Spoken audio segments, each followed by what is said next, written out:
Action नहीं लेते, chief secretary साहब संजीदा नहीं होते, लेकिन वहाँ का एक से महीने के फौरन अमल दरामद शुरू हो जाता है। ये तो इसका हमारी तौहीन है, हम एहतजाज करते हैं। और हुकूमत वाले भी सूबे के फर्जंद हैं, हमारे सूबे के फर्जंद हैं, बलूचिस्तान के बच्चे हैं, यहाँ के लोग हैं।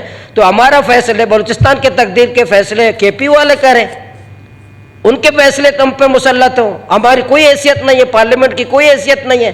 तो इसलिए हमें तमाम ऐवान को इस पर एहतजाज करना चाहिए, वज़ीर आज़म हाउस से, इस्लामाबाद से एहतजाज करना चाहिए। आज एक साबिका एमएनए फाटा से लिख रहा है और वज़ीर आज़म फूरी इमीडिएट बेस पे डायरेक्ट इशू करता है और उसमें इंप्लीमेंट होती है। पंजाब और बाकी सूबों के चीफ सेक्रेटरीज जो बैठे हैं वो अपने ब्यूरोक्रेसी को मजबूत कर रहे हैं, लेकिन अफसोस के साथ बलूचिस्तान के मकामी अफसरान और ब्यूरोक्रेसी को दिन ब दिन कमजोर किया जा रहा है। इस बात की इंटरप्रिटेशन हम सही करें कि बदमनी अमन को संभालने के लिए लेवीज और पुलिस है, लेकिन इंसर्जेंसी के लिए काउंटर टेररिज्म जो डिपार्टमेंट फोर्स है उससे कोई सवाल नहीं करता है कि आपने इंसर्जेंस के खिलाफ या इंसर्जेंसी के खिलाफ कितनी कार्रवाइयां की हैं।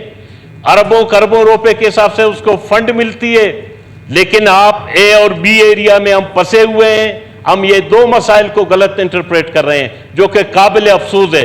मैं शदीद एहतजाज करता हूं कि एक साबिका फाटा के एमएनए के कहने पर बलूचिस्तान के अवामी नुमाइंदगी की राय को पैरों तले रौंदा जा रहा है। इस पे अपोजिशन जमायतें, बल्कि मैं तमाम सियासी जमायतों को कहता हूं कि अगर बलूचिस्तान के इख्तियारात फाटा और केपीके के हाथों में तो हमें बैठने का कोई हक नहीं है इस असेंबली में। बिल्कुल जी, ऑन द रिकॉर्ड ये आपका लेटर जो है ये रखा हुआ है। हम इसमें फैसला करेंगे। इसमें एक है, मैंने वहाँ पे बैठ के अभी अफसोस के साथ कहना पड़ता है, प्राइम मिनिस्टर शहबाज शरीफ बलूचिस्तान के साथ इस तरह रवैया और बलूचिस्तान की आवाम के साथ इस तरह रवैया इख्तियार करके, शहबाज शरीफ आप हमें क्या दे, आपने क्या दिया? पहली भी आपने, मेरे ख्याल से नसीराबाद में आपने फ्लड के दौरान आपके बड़े बड़े ऐलानात हो गए, मेरे ख्याल से वो ऐलानात ऐसी थे वापस चले गए।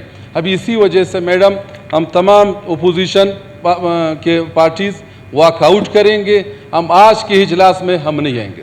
आप मेरी रिक्वेस्ट है अपोजिशन से